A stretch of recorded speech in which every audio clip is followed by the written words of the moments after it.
Warahmatullahi wabarakatuh. Perkenalkan, nama saya Najla Rafafini Azalia dari kelas 12 IPS 1. Pada proyek TOEFL kali ini, saya akan menjelaskan tentang materi struktur. Nah, di dalam TOEFL itu struktur itu apa sih? Jadi, pada bagian struktur, kamu akan diberikan soal atau cara menjawab soal dalam TOEFL struktur berupa kalimat yang tidak lengkap, kemudian kalian akan diminta untuk memilih kata atau frasa yang tepat untuk melengkapi kalimat yang diberikan. Yang perlu kamu lakukan adalah menentukan bagian mana yang salah dalam kalimat tersebut. Ada juga nih tata pengerjaannya. Tata pengerjaan yang pertama itu kamu harus menentukan subjek dan kata kerja di dalam kalimat. Kalau kalian gak tahu subjek sama verbnya yang di dalam kalimat itu memacu tentang apa, atau misalnya kalian gak tahu gitu tata bahasanya dalam verb itu kayak gimana, nah kalian itu gak akan bisa ngejawab soal struktur ini. Dan yang kedua, perhatikan secara seksama masing-masing jawaban yang tersedia. Biasanya tuh kan ada banyak tuh ya jawaban struktur itu, gak cuma dikasih esai biasanya. Nah, di situ tuh kalian harus mengidentifikasi jawaban-jawaban yang menurut kalian tuh nyambung gitu loh. Tapi jangan ngasal juga, karena pengerjaan struktur itu harus berdasarkan dengan verb, yaitu kata kerja. Dan yang ketiga, lakukan proses eliminasi. Dalam pemilihan jawaban itu, seperti yang saya bilang tadi, lakukan proses eliminasi. Menurut kalian mana yang paling benar dan mana yang paling klop menurut kalian. Bisa juga kalian menentukannya dengan cara kata kerja itu adalah present atau past. Yang keempat, perhatikan kata yang digaris bawahi.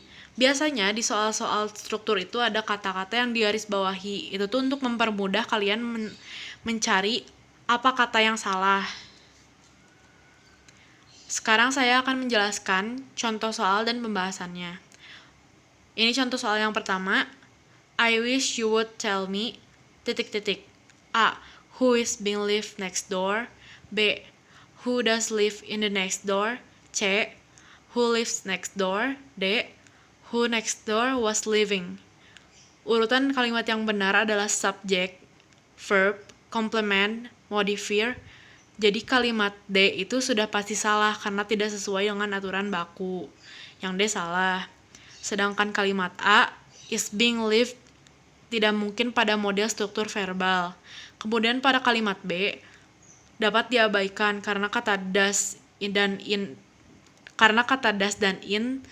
inde tidak penting berada dalam kalimat model ini. Jadi jawaban yang benar adalah C.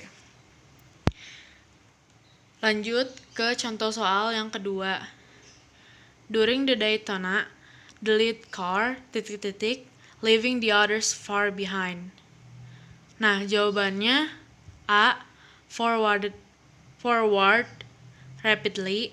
B. Advance rapidly. C. Advance forward rapidly. D. Advance in rapidly manner. Setelah subjek the lead car, tentunya Anda akan membutuhkan verb untuk melengkapi kalimat tersebut. Kata forward bukan merupakan verb, jadi kata A salah. Lalu jawaban B adalah verb, jadi benar. Ada adverb rapidly, itu termasuk verb. Jawaban C berlebihan karena advance artinya move forward, sedangkan jawaban D tidak tepat karena rapidly harusnya digunakan sebagai bentuk adjektif. Nah, selain itu, perhatikan juga kosakata dan tata bahasa yang benar, karena kamu tidak akan mengerti serta memahami apa itu struktur dan bagaimana metode yang benar untuk mengerjakan soal-soal hanya dengan mengandalkan sekilas pandang dalam pengerjaan. Maksudnya tuh, kalau kalian lihat soal yang tadi saya bilangin gitu ya, kalian tuh gak bisa ngerjain cuman dengan ngeliat, oh ini yang benar, oh ini yang salah. Gak bisa kayak gitu. Kenapa? Karena cara mengerjakan struktur itu harus pas dengan verbnya. Jadi struktur itu berhubungan sama verb. Kalau kalian gak tahu verbnya itu menunjukkan kata present atau past, kalian gak akan tahu jawaban dari soal-soal yang kalian kerjakan. Sekian dari saya. Assalamualaikum warahmatullahi wabarakatuh.